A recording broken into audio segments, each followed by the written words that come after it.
You're listening to WKDW Radio 97.5 and KDWRadio.com, broadcasting from the Bishop West Real Estate Mobile Tower right here in kind of hazy, gloomy, sunny, rainy Northport, Florida. Just keep in mind, I do this as a reminder each and every time. Please, please, please, it's Friday night. Let's not drive excessively fast. I know that 75 is the Indy 500, but slow down, relax, get home safe, and let everybody else do the same. I've got two extremely nice, valuable people in the house today. I want to first start off by saying I've had great pleasure being part of Jill Luke's life here in Northport. Knew her right from the minute she moved into town. Unbelievable person. I wish I had, well, I think between the two of us, we probably have the Energizer Bunny rabbit beat on battery life.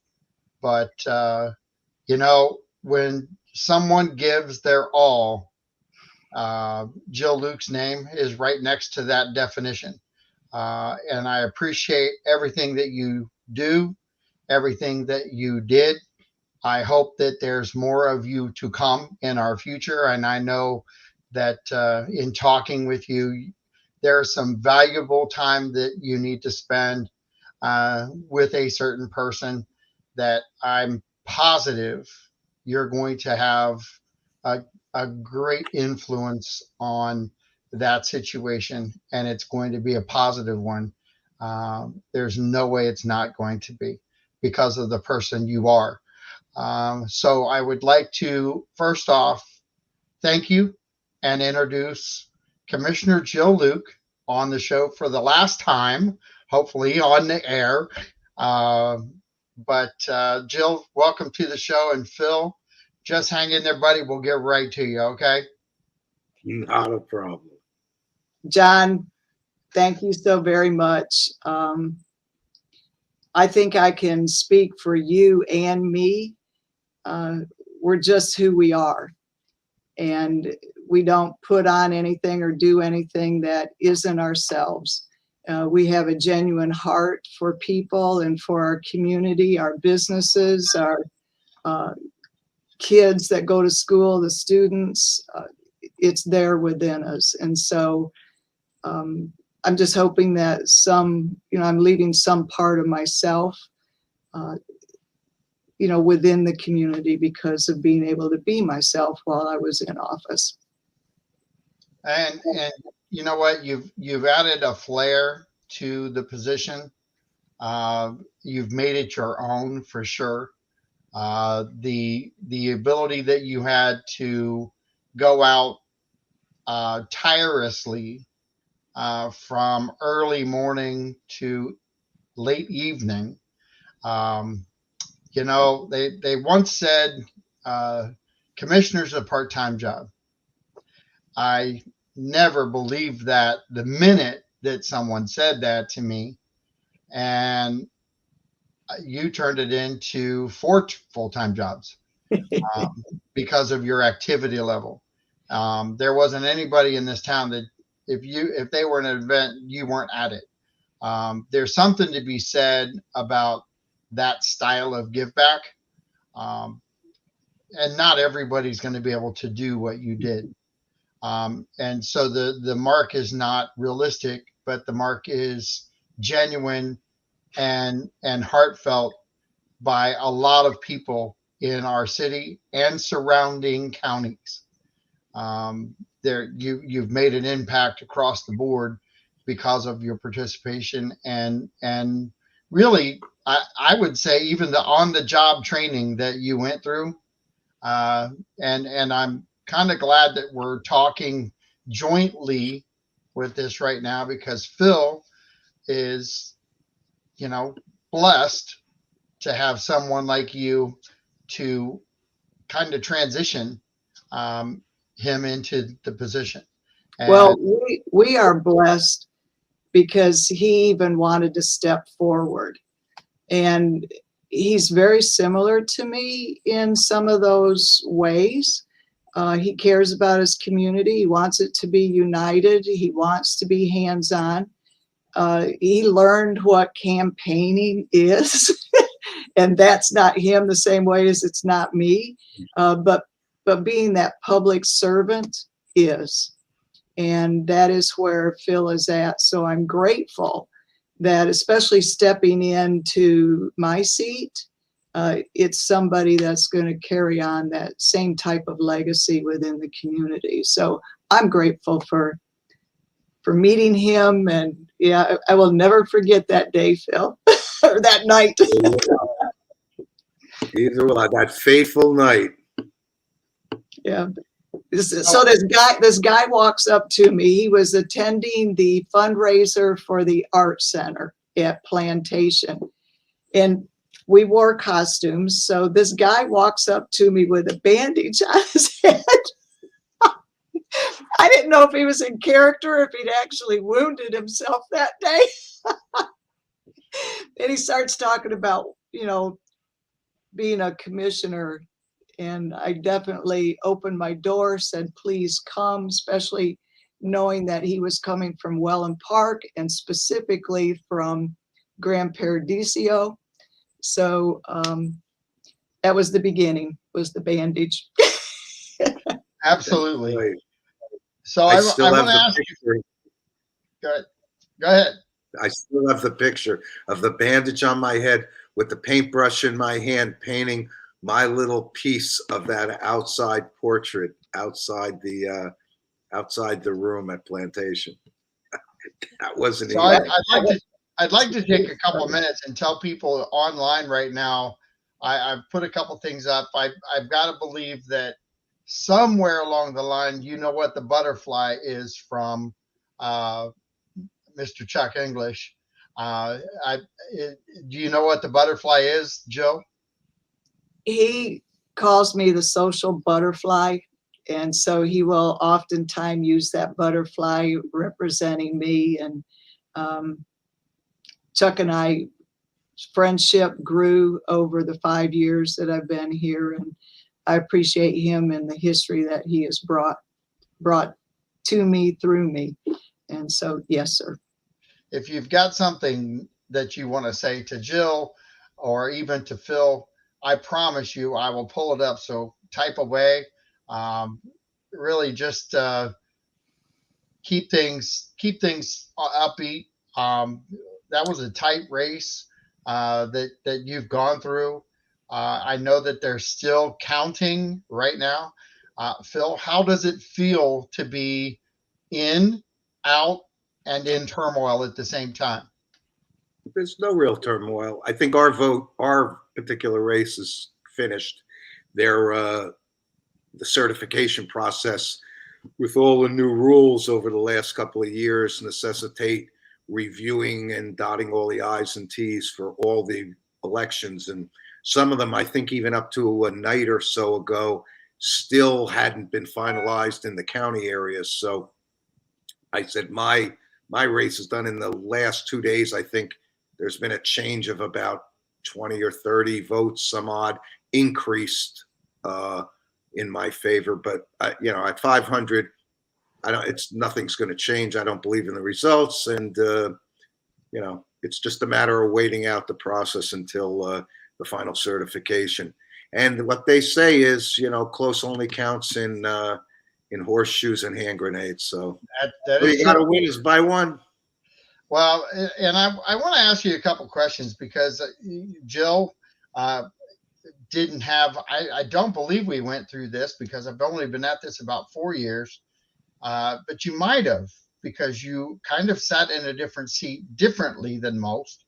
Um, but the transition, I actually might have talked to you about this when you first got in. So I'm going to ask you, Phil, the fight that you went through during the election cycle, and I don't, fight is not a good word because I hate the election cycles the way they are right now because there's just so much bad information floating out there about people, and then there's also the criticisms of groups. But I would, tell me how it feels to have, I think, gone through a gauntlet that most people wouldn't volunteer to go through. Well, the reality is I didn't throw my hat in the ring to be a politician, that's for sure. It was for the purpose of public service, to serve the community, serve the people of Northport. Uh, Politics is a miserable business in my book. Um, it's nasty and it's vicious at times. It's a nonpartisan race, yet you can never get the politics out of any race. And misinformation, lies, I guess it's just part of the nature of the beast. It is truly no wonder why so few people ever want to participate in this process. And the higher up you go in the election process, up through county, state, and federal, the worse it gets in my book. It's no wonder there's so many NPAs out there because, quite frankly, it's a distasteful process. I'm delighted and relieved that it's over and that my head's focused on going to work, which is what I wanted to do from the beginning. I didn't get in this race to wage a competition.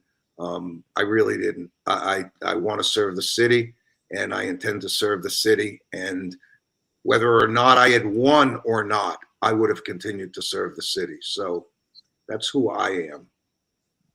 Well, I do have a question and some congratulations from Chuck, but he wants to know if you can define the difference between resiliency and sustainability.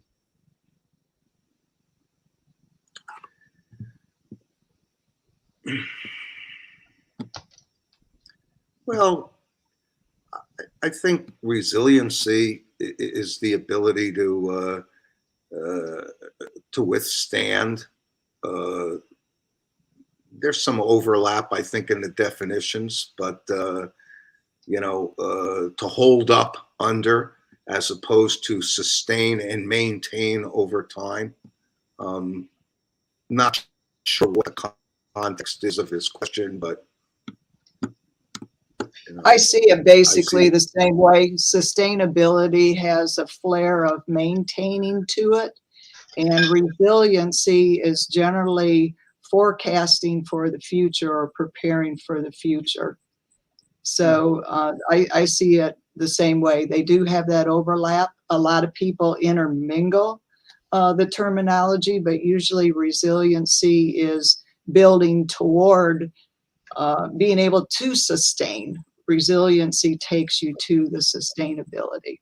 And let me say something because the truth of the matter is, uh, Chuck English, he did catch you flat-footed because we weren't ready for these. But here's what I love, and I'm going to go back to the very first show that I did with you.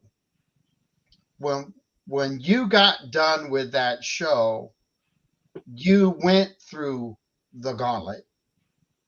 There were no easy questions, and yet you answered them. And I believe what you said was those were difficult questions. I had to think about them, but you didn't shuck them off. You went right at them and you continue to do that same thing right now. And I think that's the resiliency that you're going to provide, is that you're going to be relentless at answering the questions. And if you don't have the answers, I think you're going to spend the time to do what? Go find them. He does, and that's what he does. After that show, he and I had several conversations for him to learn the backup, the history of what is going on. And he has done that. I mean, for the last 6 months, maybe even 7 months, he has been in every meeting, every workshop. We converse constantly so that he learns the material. He knows what's in the background. He is stepping in with more education and more ability than any other candidate I have ever seen. He's prepped. And there's something to be said for that. And I'm gonna say something about your opponent too, because he went through the show too.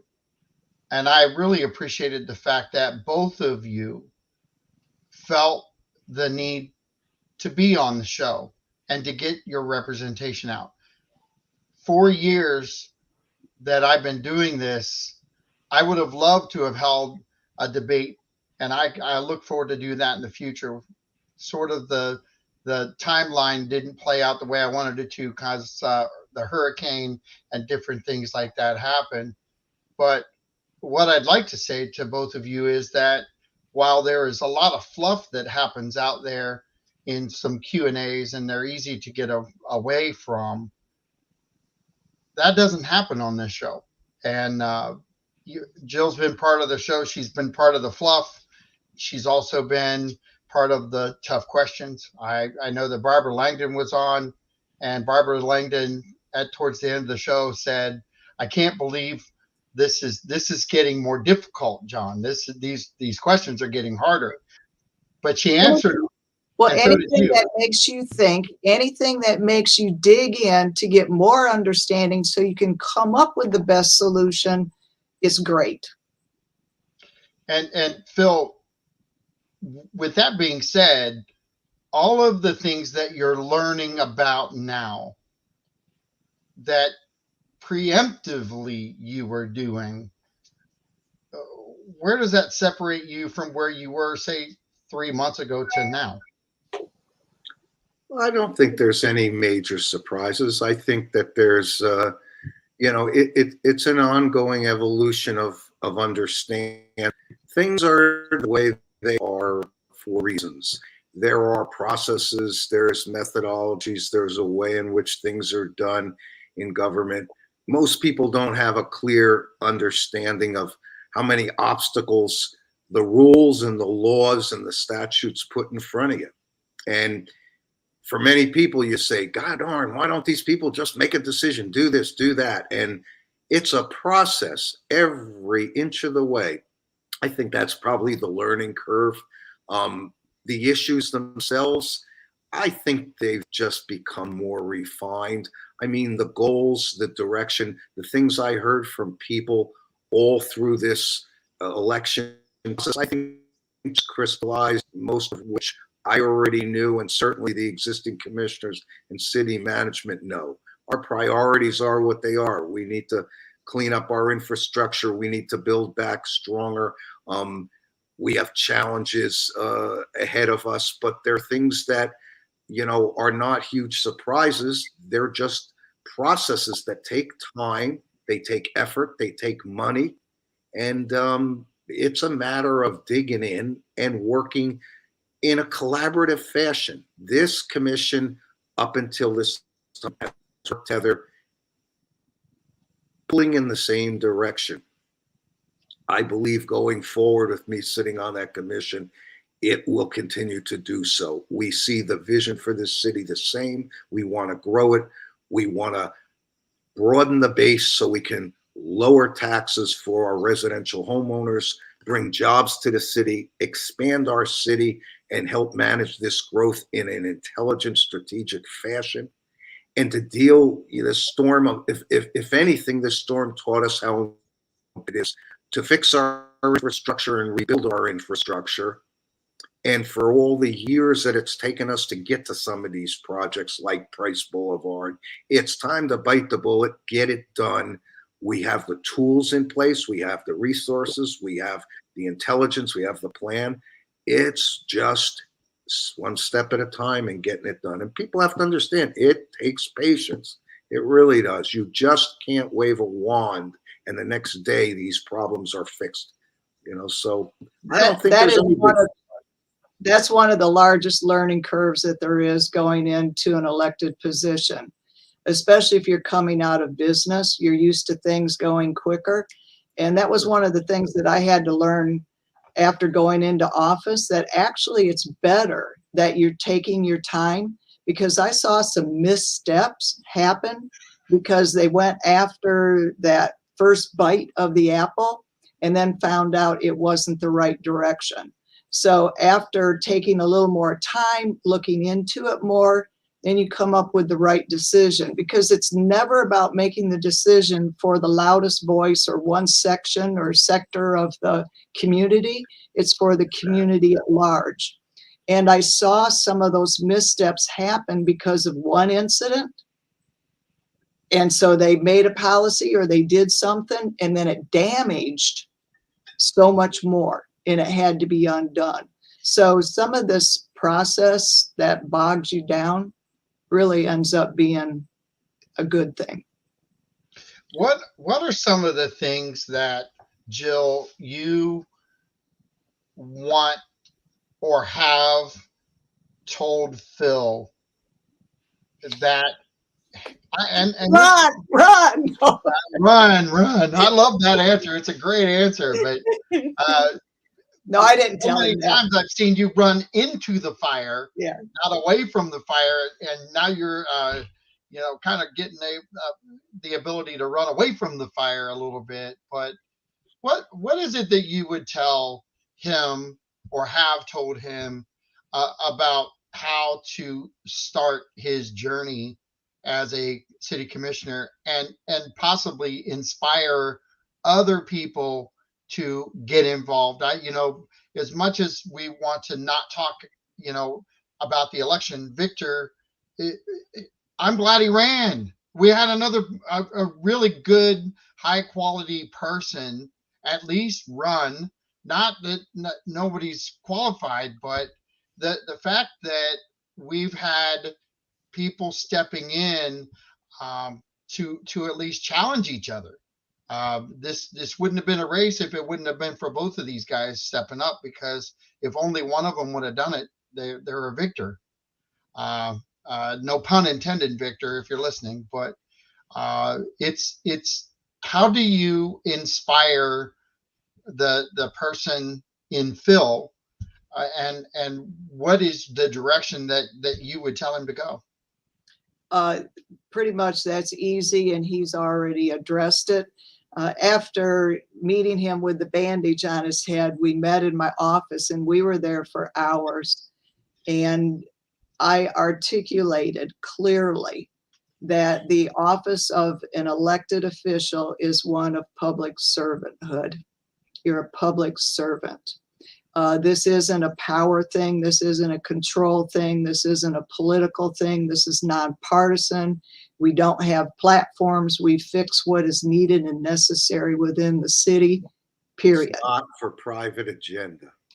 Exactly. And so that is what I pushed to him right from the start.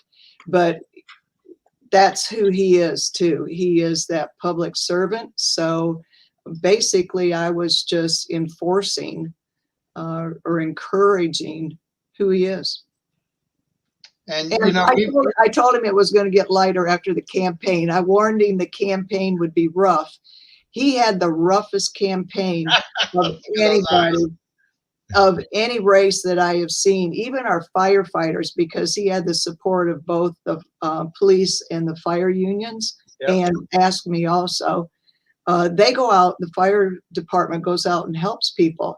They stated, we have never seen an election like this. There were people who don't like him out in his HOA who came to heckle him, trying to get him to lose his temper, to make a scene, to become unruly, and he did not. He sat in his chair allowed them to blow over the top of him. And I'm very proud of him because that's what campaign does. I mean, I had opponents who violated campaign rules.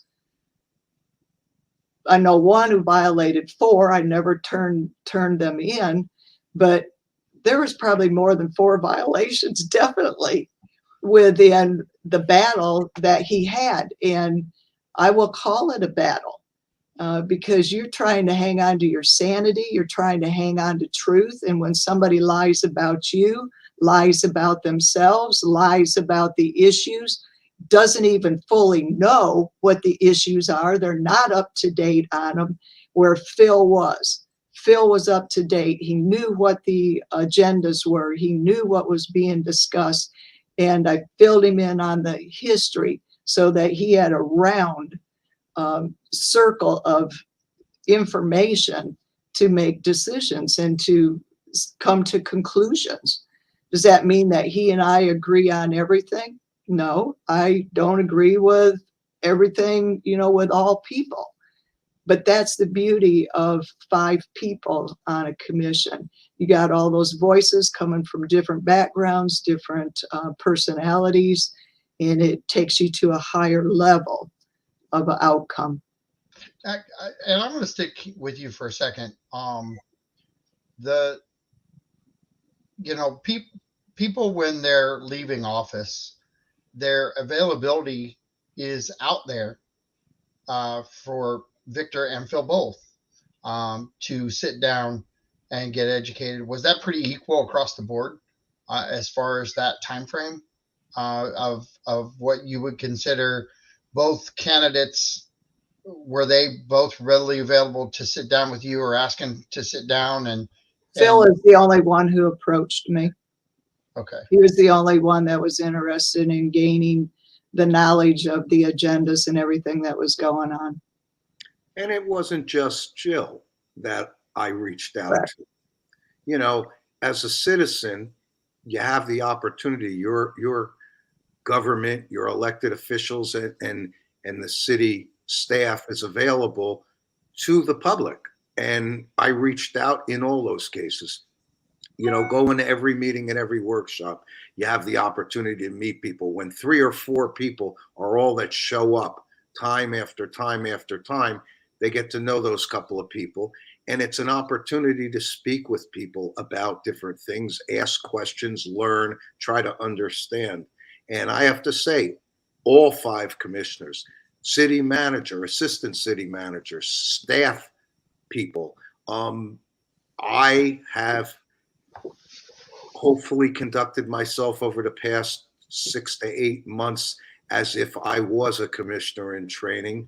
I participated in as much as I could, spoke out when I thought it was appropriate at meetings and workshops. And I would have done that and will continue to do it as an elected official. And after I've served my term, if I'm still alive and walking.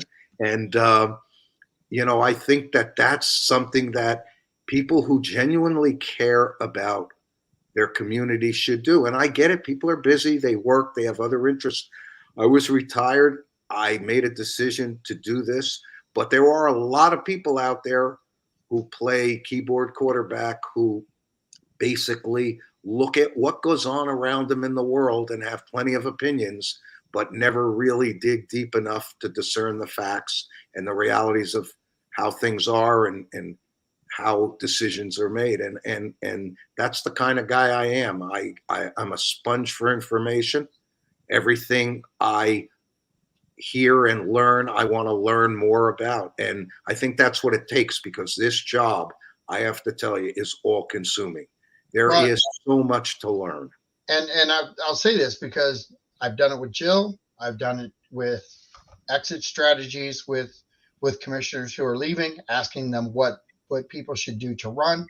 I like to have this post breakdown of how things developed within a campaign.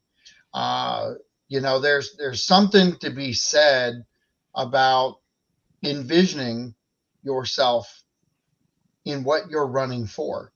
That's kind of what it sounds like to me, is that you had already envisioned yourself there.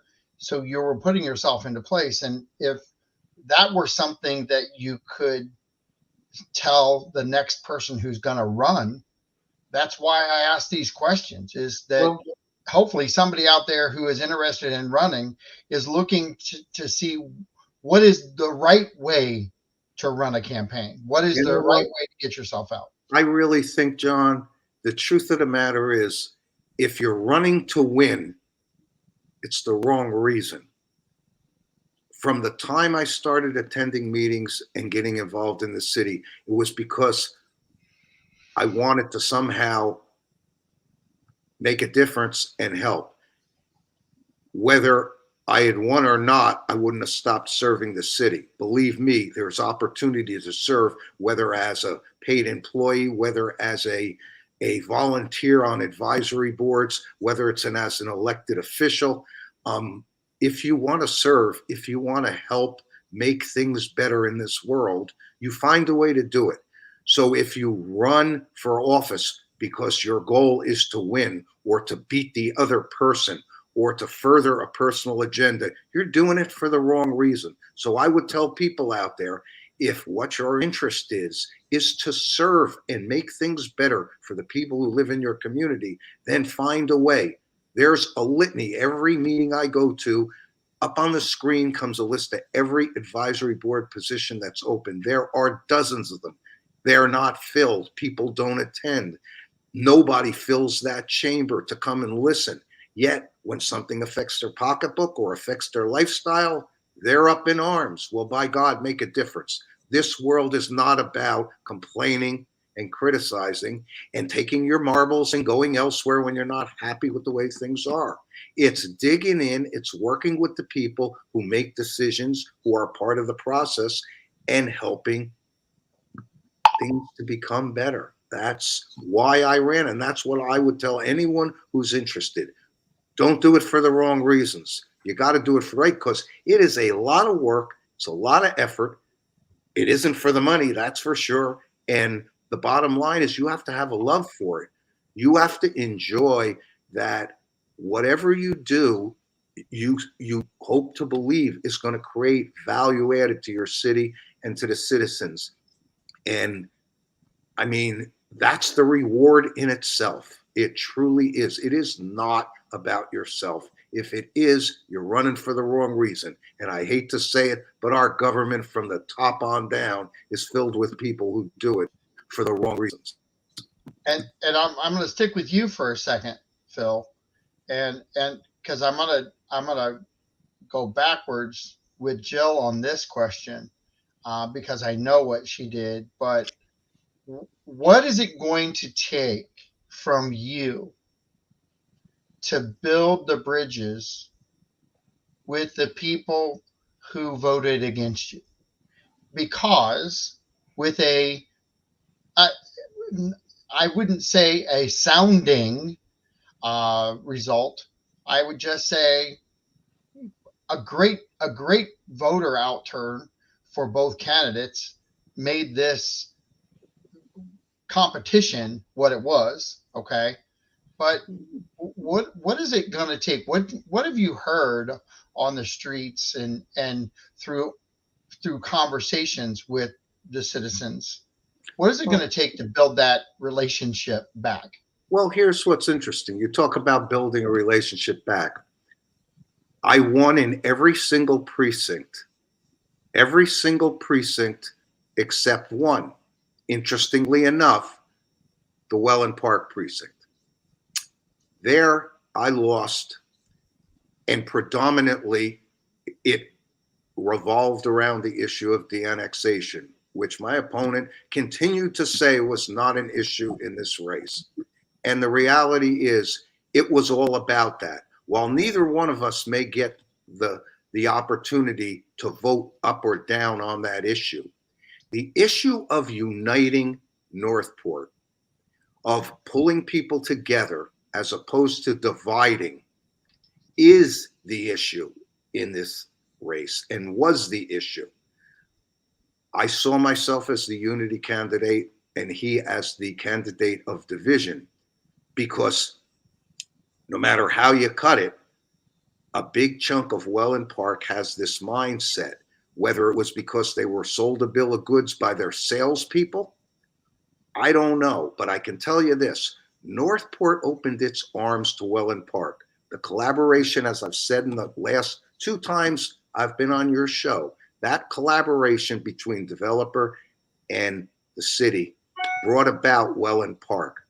None of the folks living in these gated communities would live in their piece of paradise without the collaboration of those two parties. So you ask me, how do you unite this? How do you bring this together? Well, the truth is, very shortly, downtown Welland Park will be built out. I envision all kinds of activities that draw people from downtown Northport, from other parts of our city into Welland Park. I also see, as the first elected commissioner from Welland Park, the opportunity to use that pulpit to share all that Northport has to offer to the folks in Welland Park. There are that vocal group who will not be happy no matter what occurs, and they will have to make a decision whether or not to just settle down, be a part of the city, or whether to relocate themselves, and some have.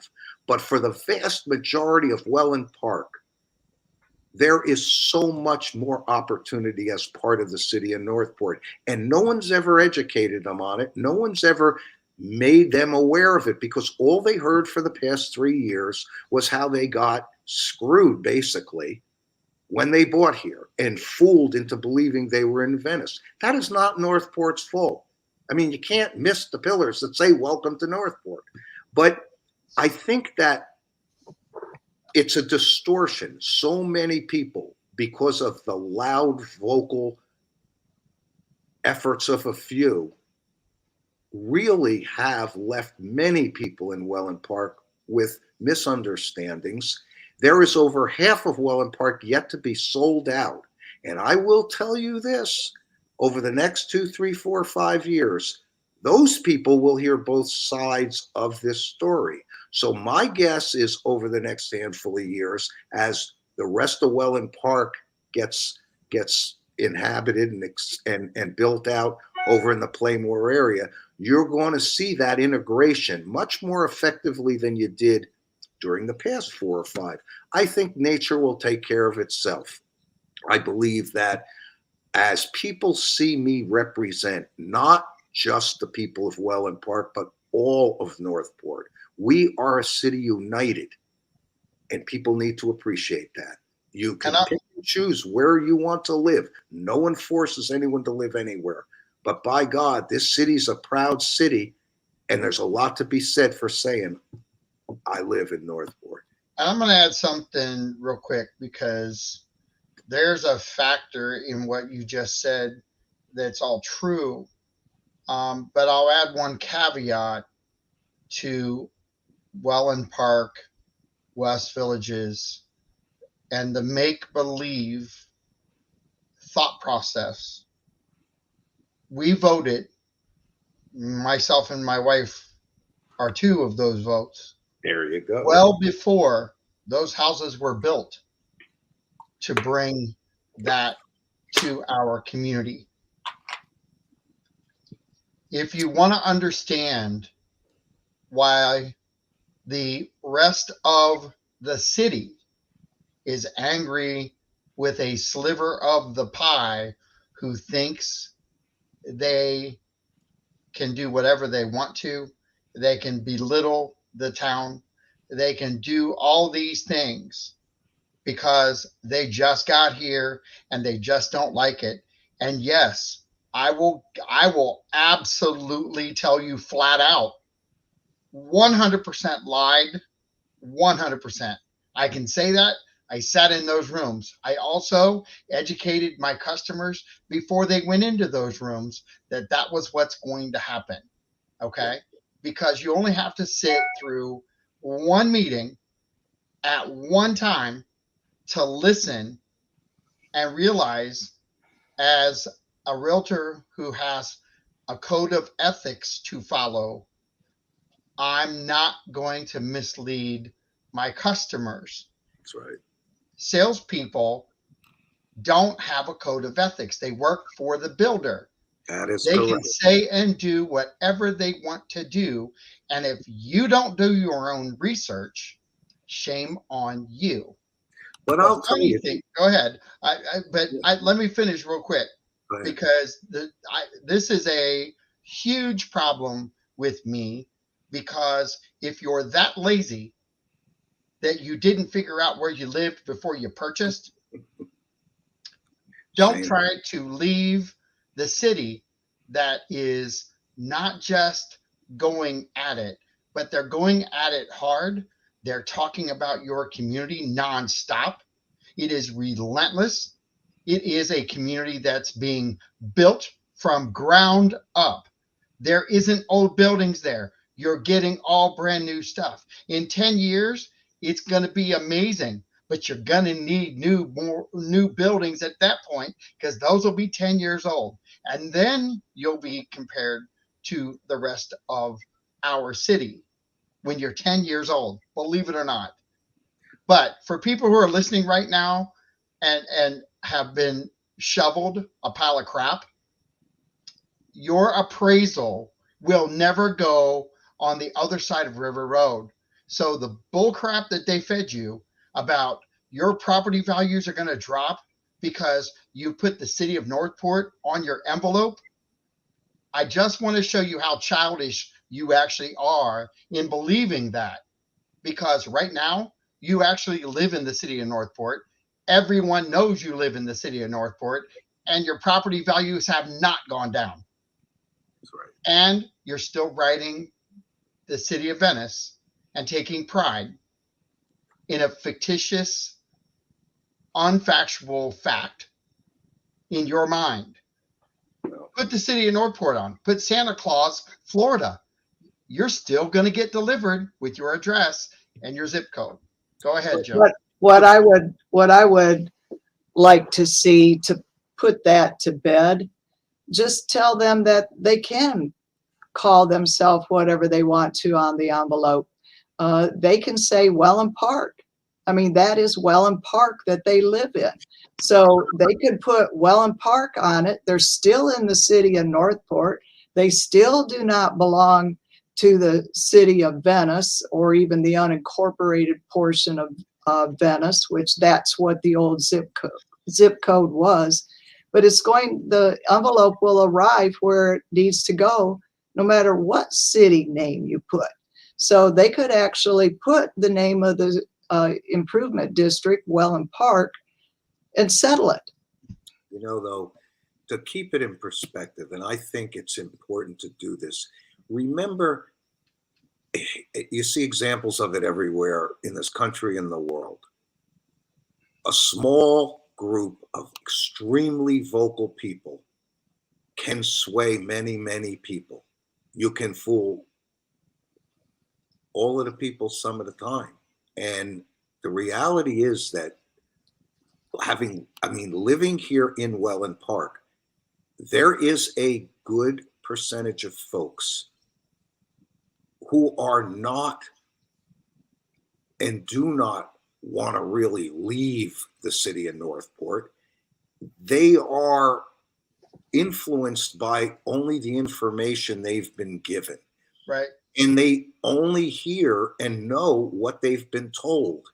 There has not been an effective marketing effort on a regular basis to the new folks that have lived here to show them how they are part of this city. And that'll be certainly something I think many other parties will focus on going forward.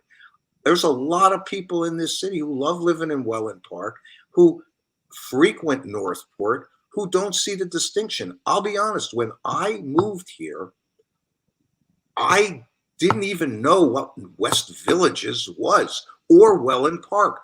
I identified the city of Northport as a place that made sense to live because it was affordable, more so than Venice or Sarasota. It wasn't as congested. It was in proximity to where I wanted to live. I looked at a number of communities within the city of Northport and settled on Gran Paradiso It was really came down to between Island Walk and here. And I knew I was going to be in a gated community. I knew I would have CDDs. I understood most of these issues, but I really didn't understand what Welland Park was or its predecessor, West Villages. That wasn't what I bought into. And I think many people feel that same way. And the problem is that we're all products of the information we receive.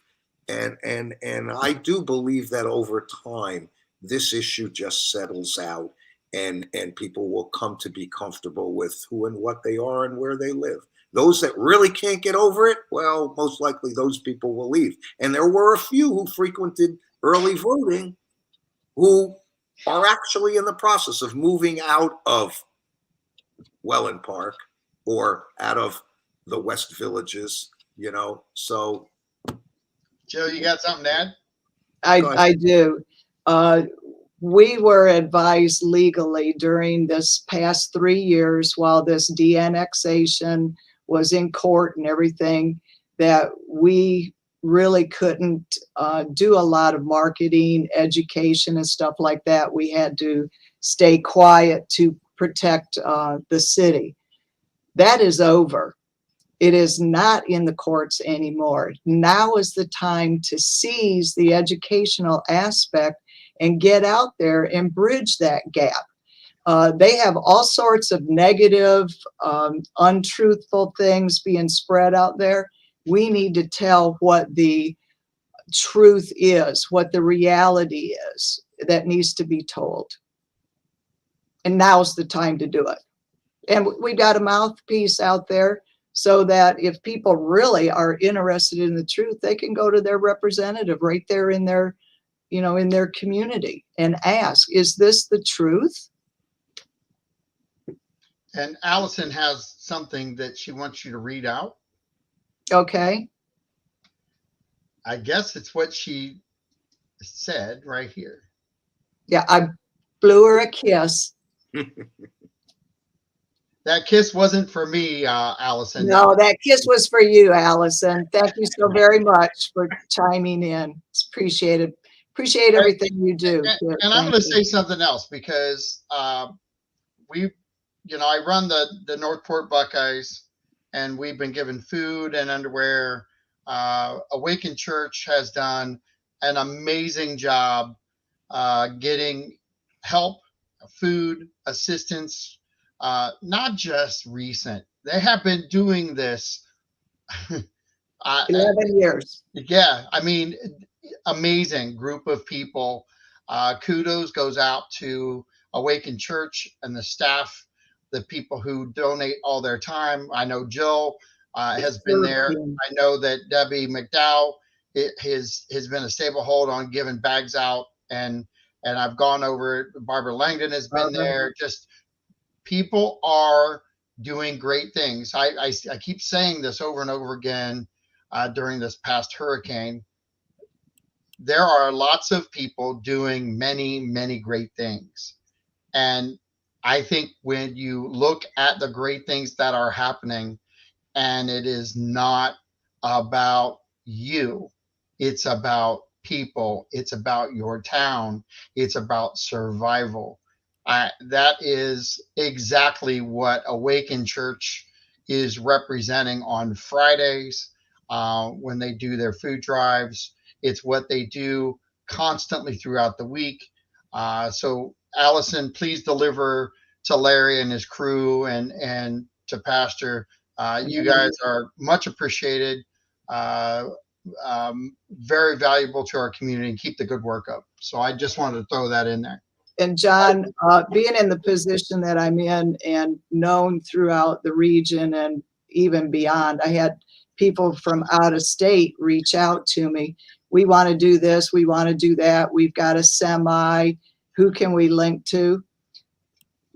The Awaken Pantry, Awaken Church is where I fed them. The recovery was just way too strong for the city to take anything on like that. They had to deal with recovery. But that serve team that Awaken has such a servant's heart, and their mission is to serve the people. I pointed everybody who contact me to them. They've got the resources, they've got the marketing, they've got the name. Get in touch with them and they'll help you. And they do every time. Phil, what is it going to take for the city of Northport to envision some things that have to change? And I'm going to start one with Price Boulevard. There's no doubt in my mind it has to change.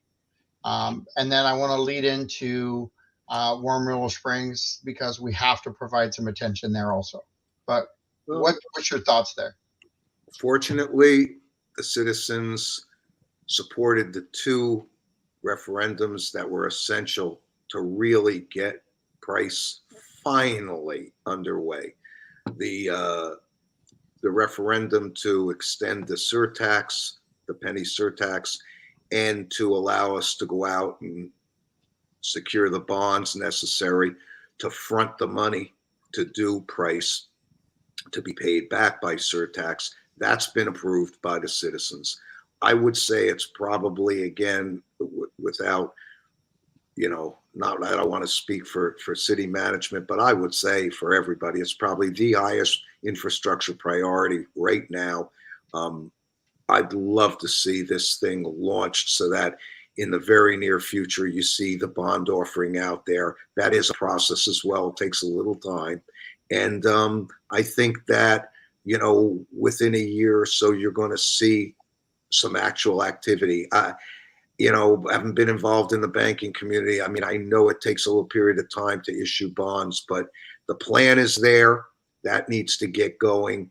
And then it was interesting this past week attending a workshop where numerous federal agencies came along with representatives from all the 4 counties surrounding us and listened to the opportunities to build back that federal dollars that are available. I do believe the city will be reaching out and trying to secure some of those dollars. And I think not just Price, but our waterways, our other areas of infrastructure that we found were tested by this storm, and need addressing and have needed addressing, will be focused on. I think it's just a critical area. I think there has to be a continual focus on it. It is not by any means a short-term fix, but you have to start the process. You can't kick the can down the road forever because all that happens is costs increase, double, triple over the years. But we have to start moving forward there. Mineral Springs, there is a plan in place. The first step is get it open. There are thousands of people want to enjoy the springs. We need to get it safe. We need to make sure the water's okay. We need to clean up the debris. And all that's being worked on by city management and staff. Once we can reopen, people can start enjoying it. Then there's a plan in place. And the P3 for that development, I believe, will move forward in as reasonably an expeditious way as these things happen. They do take time, but I will tell you this, and it was an issue within the campaign with my opponent who stated Mineral Springs is a black hole. We should sell it off and get rid of it. Well, by God, if I have anything to say, no one's ever going to sell off 80 acres of our city. I talked to countless people from the Mineral Springs area who came to vote at Biscayne and spoke to them about this. And they want their springs preserved, as do we all. But there's opportunity to develop the area around it, to supplement, augment, to make that overall area an attractive area for people beyond those who just come for the benefits of the springs. And I think the plan is a solid one. I think all city commission supports that vision, as does city management. And now it's a matter of getting the job done. Well, I got to tell you, I just looked down at the clock. I got to get off the air. Or I'm going to get us in trouble. But I appreciate you both coming on. Joe Luke, thank you so much. Hold on one second. This is John Rawlings with WKDW Radio saying thanks. Join us on Monday for another great show, and we'll talk to you soon. Be safe on the way home. Bye-bye now. So I'm off the air. I'm still going to stay on live for a few more minutes here. Jill, I Well, love. can I speak to those, Sure, please? sure. He's absolutely right about Price Boulevard. I mean, we've already got the property secured for the stormwater drainage. The plan is in place. We just didn't have the money. So this is the way we got the money. So Price Boulevard will be put in place just ASAP. Warm Mineral Springs, I totally agree with his statement that there needs to be a temporary opening as soon as possible. The debris has been cleaned up. The water has been cleared out. New ropes have been put in. The management company and the city administration have sat down. They've got an attorney that is drafting an addendum to the contract. And so we're just, I mean, waiting for the trailer. Probably the longest wait is going to be asking FPL to come hook up the trailer's electric. That is probably going to be the biggest hurdle. And I've reiterated to them, let them know that this is a recovery thing, not just a new hookup. This is a recovery issue, so they'll hasten the process of hooking up the electric.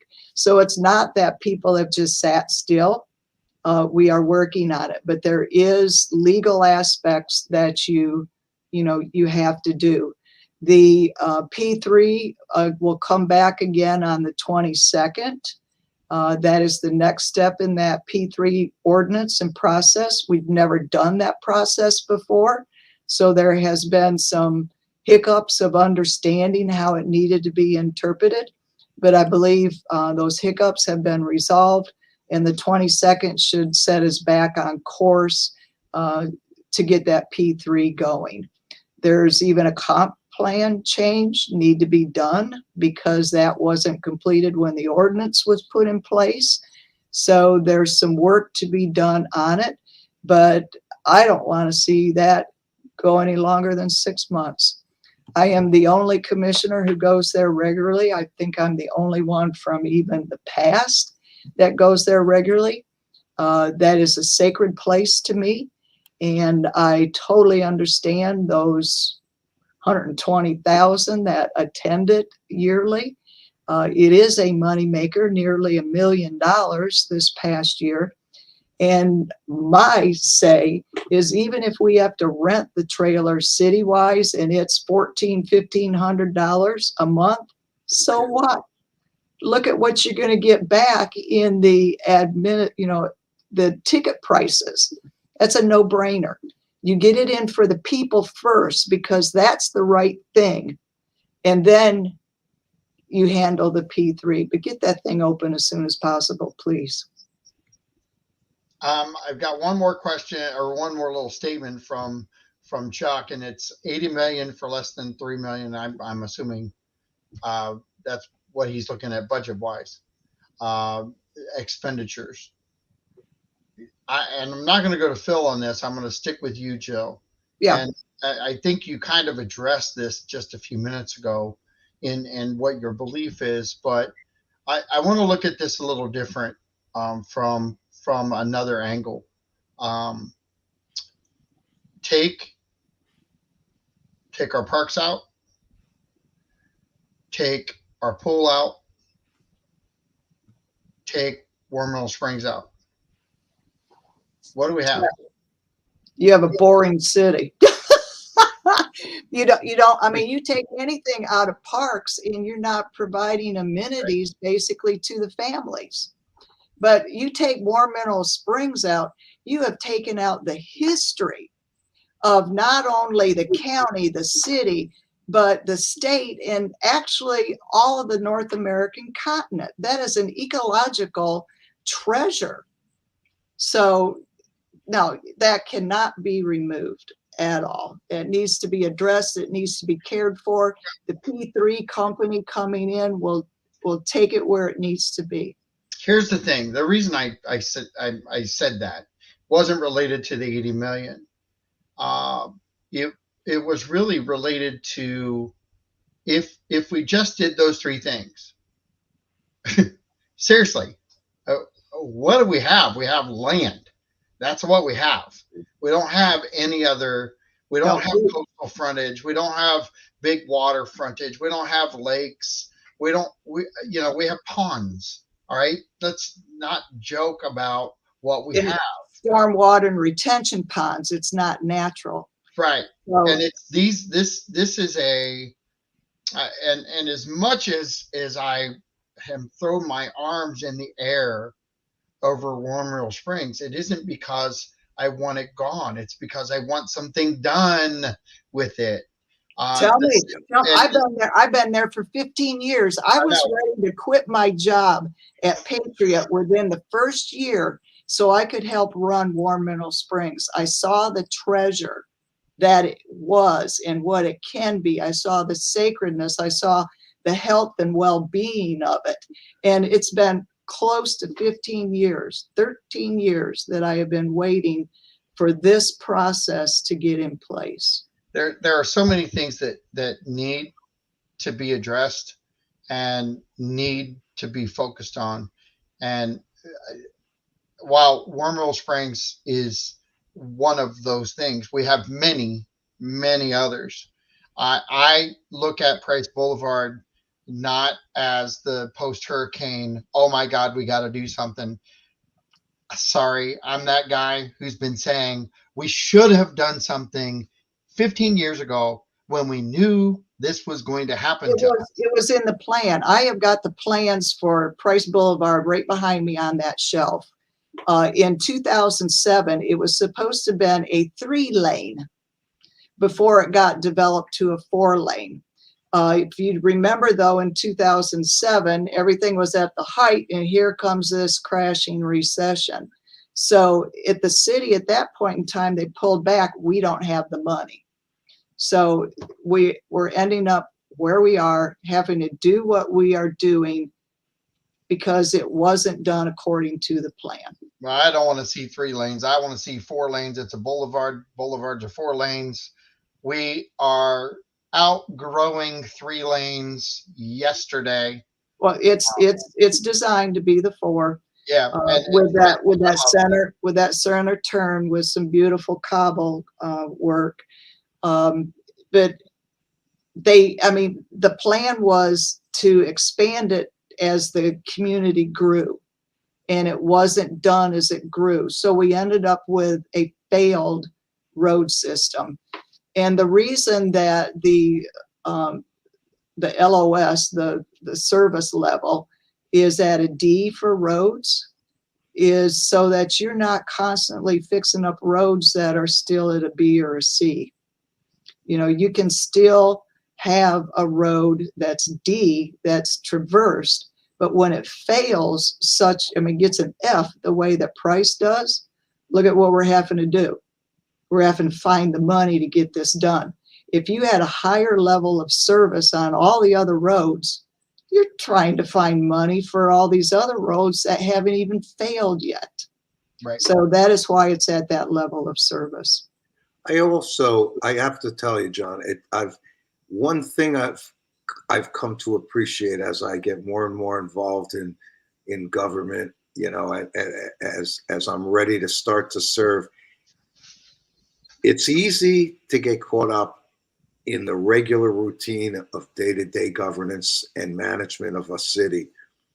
I think it's important, and I think we do have the right people in place to start creating a perspective, a macro perspective on where this city needs to go. We're going to need new roads. We're going to need more than what we've got. This city is not going to cap out at 80,000 people. We're going to be 120, 130, 150,000 person city. What we've got is not going to be adequate.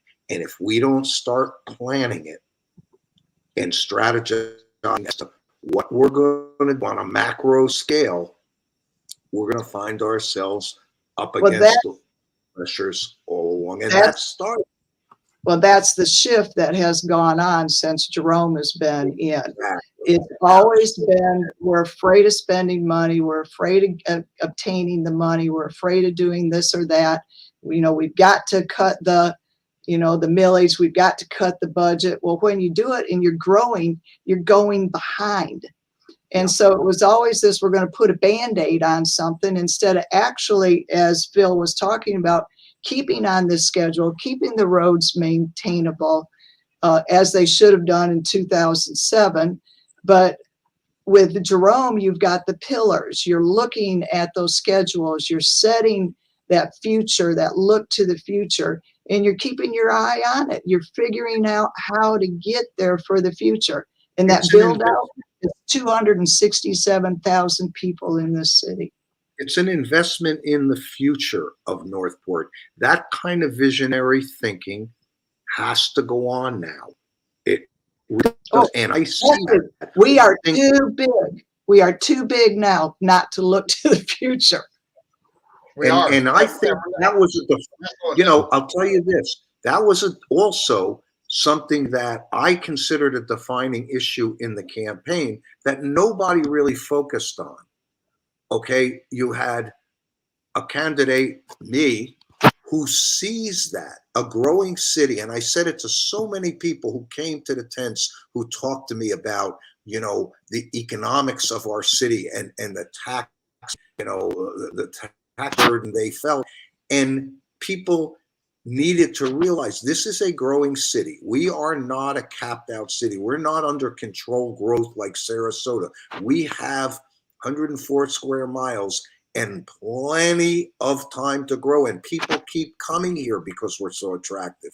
We are going to have to continue to provide services to all these people. It is going to increasingly cost us more to do so. If we don't build economically the right way, it's going to fall on the backs of residential taxpayers.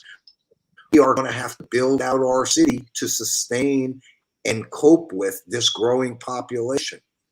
And it takes real pros. And we finally have a city filled with professional people. It took years to fill these spots. If I hear one more time, we fill 50 spots. My God, we hired 50 people. What are we doing? We should be cut and cut and cut.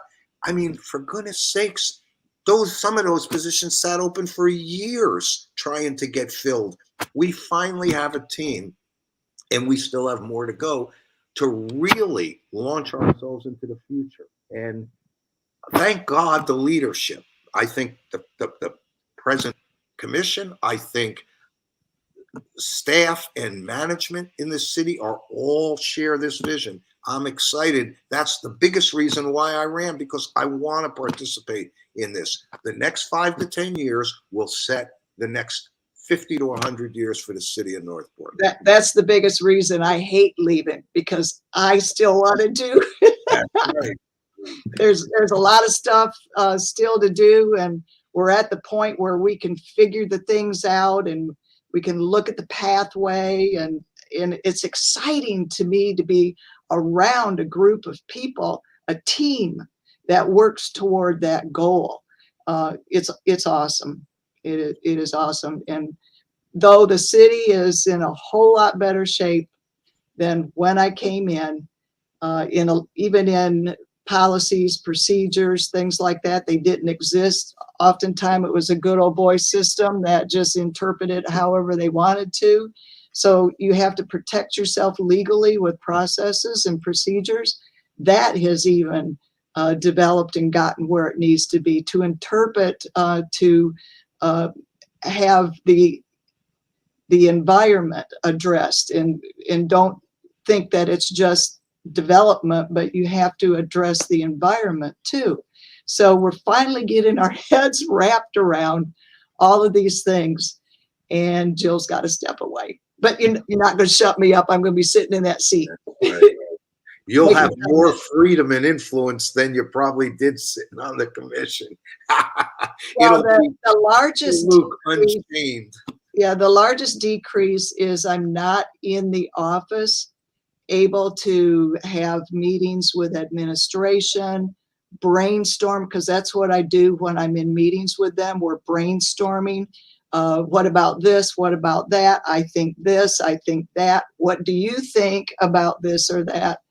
That I won't be part of anymore. That's the part I'll miss.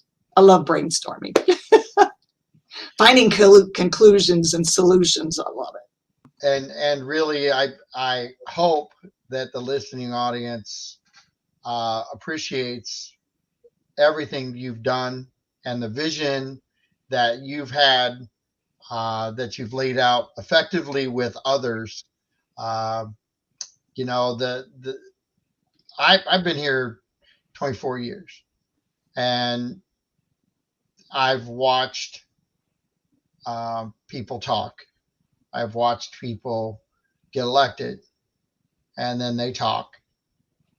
There's a difference between talking and doing. Um, there's something to be said about being able to, go live on Facebook and the radio and be held to that standard of response. We didn't have, truthfully, we didn't have this 24 years ago. I think this changes things now. We're getting information out at a different clip now. The city is really pushing public works, the recycling Transparency. program. I've learned, I truthfully, I say this because the hurricane really taught me how valuable doing the show with all of the services that we have, because at one point I was able to talk about our canals and not have a guest on, tell people what was happening and why it was going on, because for Thank you. 4 years, the truth of the matter is, for 4 years, all this information has been readily available for the listening audience. And what's really, really cool about the whole process is that Phil and Victor and all 5 current sitting commissioners don't hesitate to get on this show. In fact, it's gone from, oh my gosh, the radio station, to, oh my gosh, the radio station. Oh my gosh, John, if you got an empty time slot, let's do it.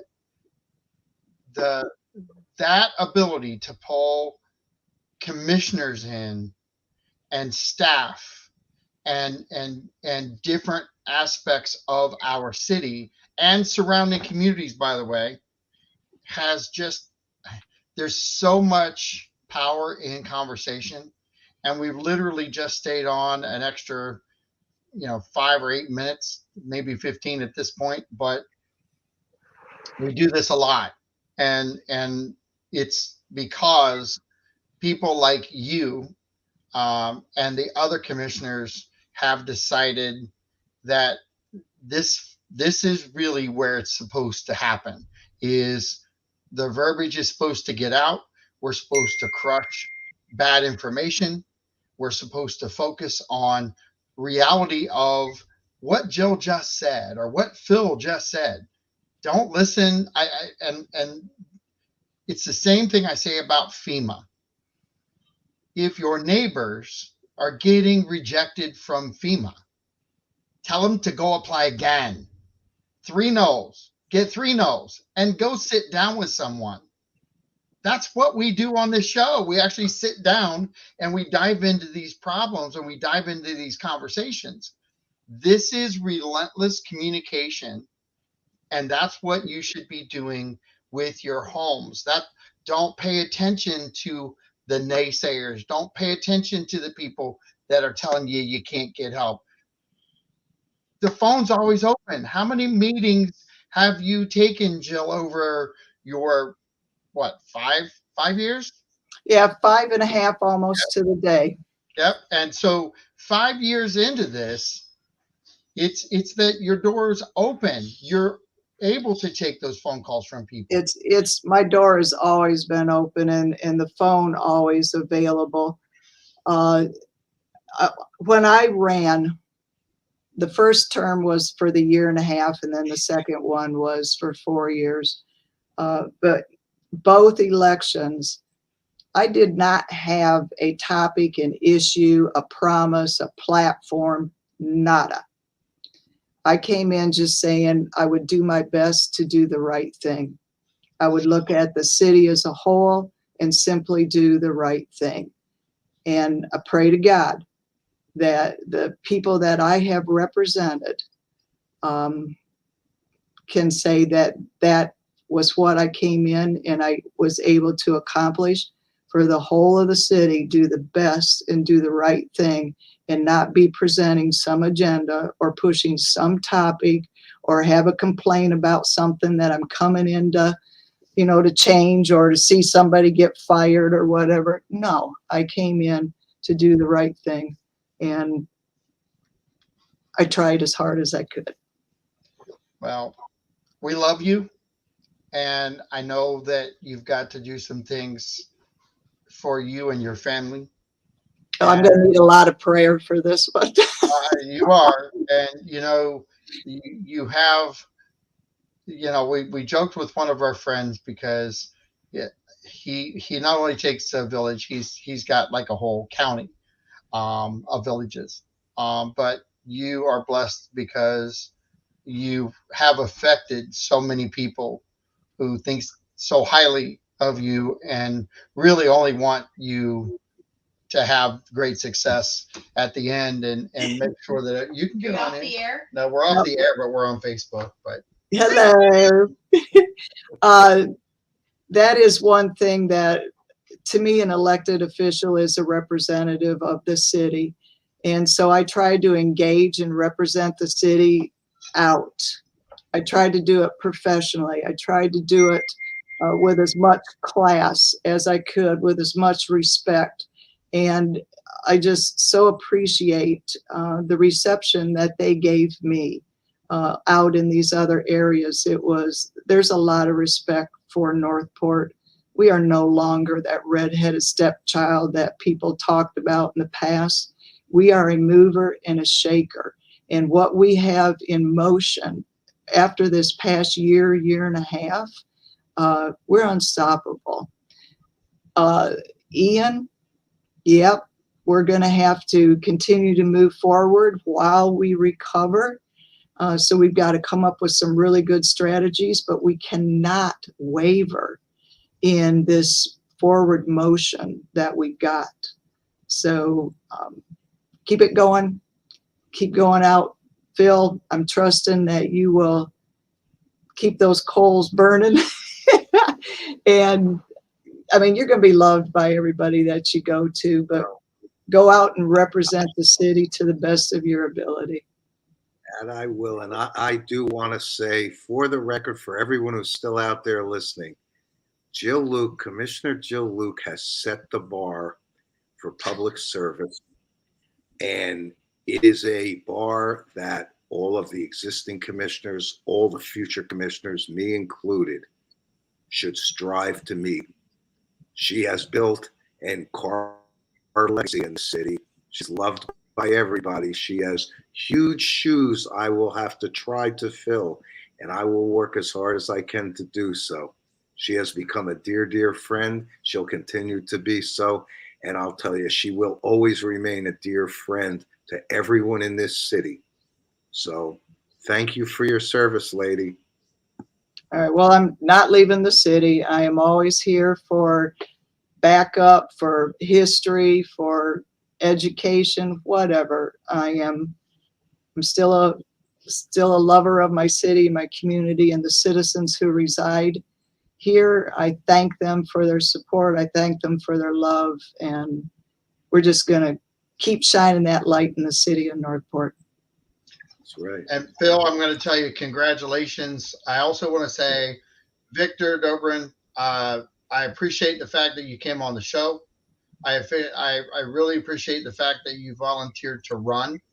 Uh, I'm just happy that we had two people representing the city of Northport for that seat versus no one, or one individual.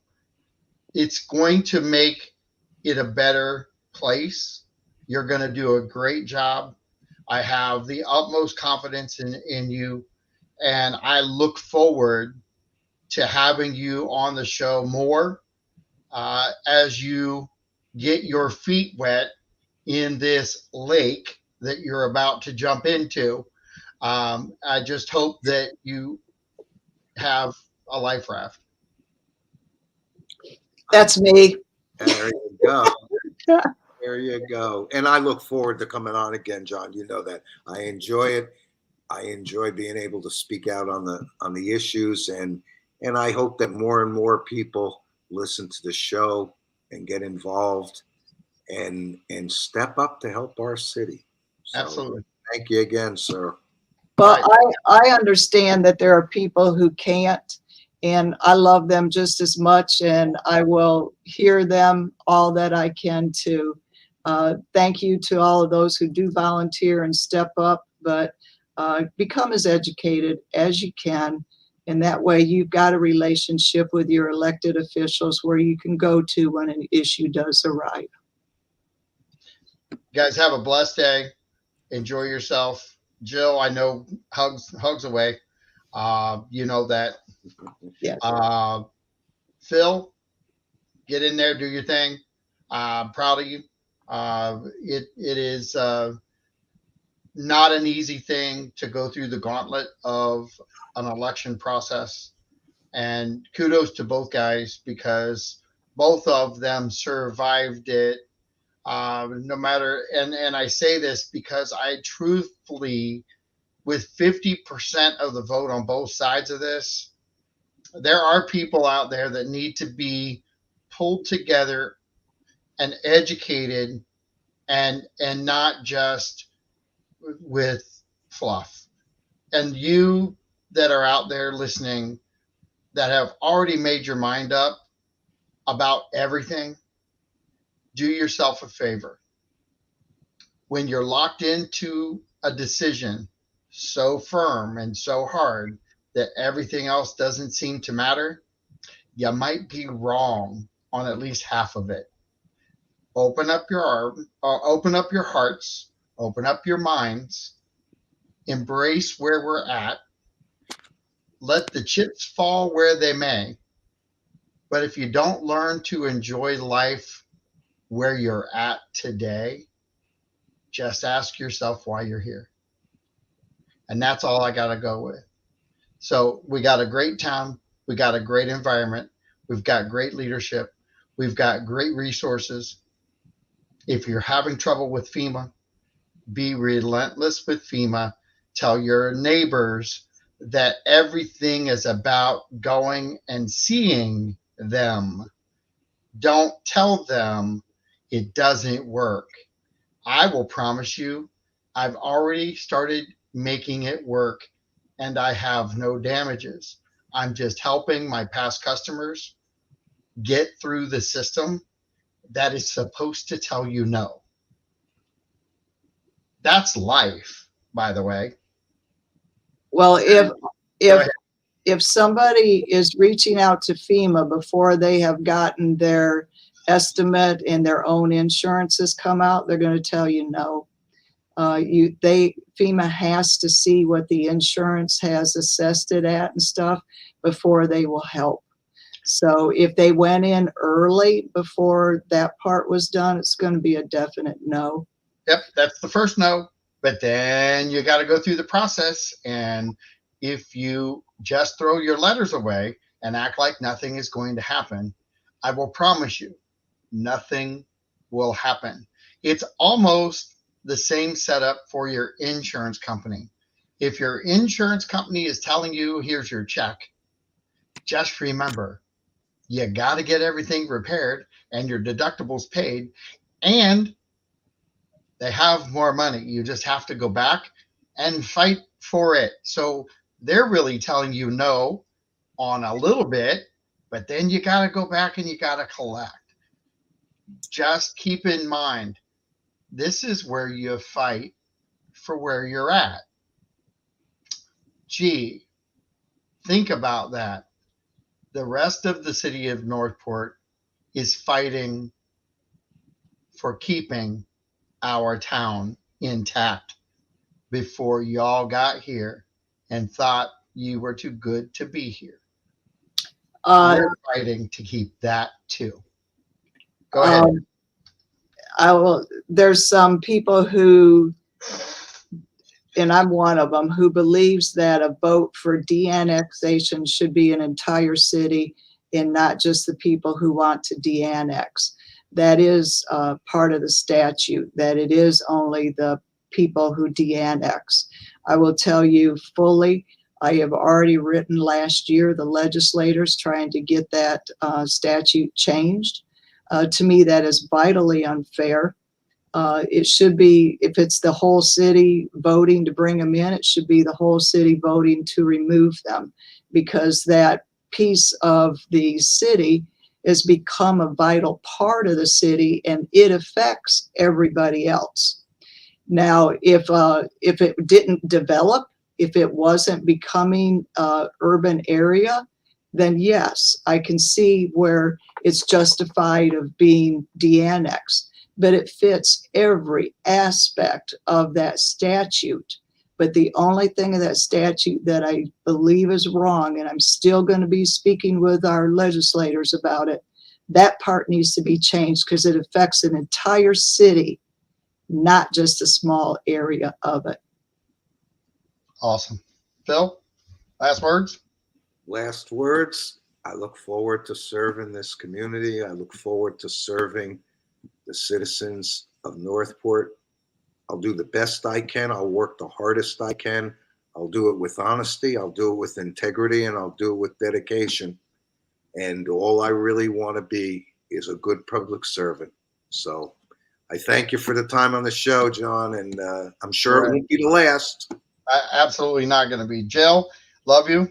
Good luck. Love you, If you too. need anything, let us know. Okay. Thank you, sir. All right. You guys have a blessed night. It was a You pleasure too, talking John. with each and every one. Happy Veterans Day. Thank you, veterans. Veterans Day. Veterans. Boom, boom. It's awesome. Keep it easy. Keep it cool. Keep it safe. And I'll see you on Monday. Bye bye now. Peace out. Bye-bye.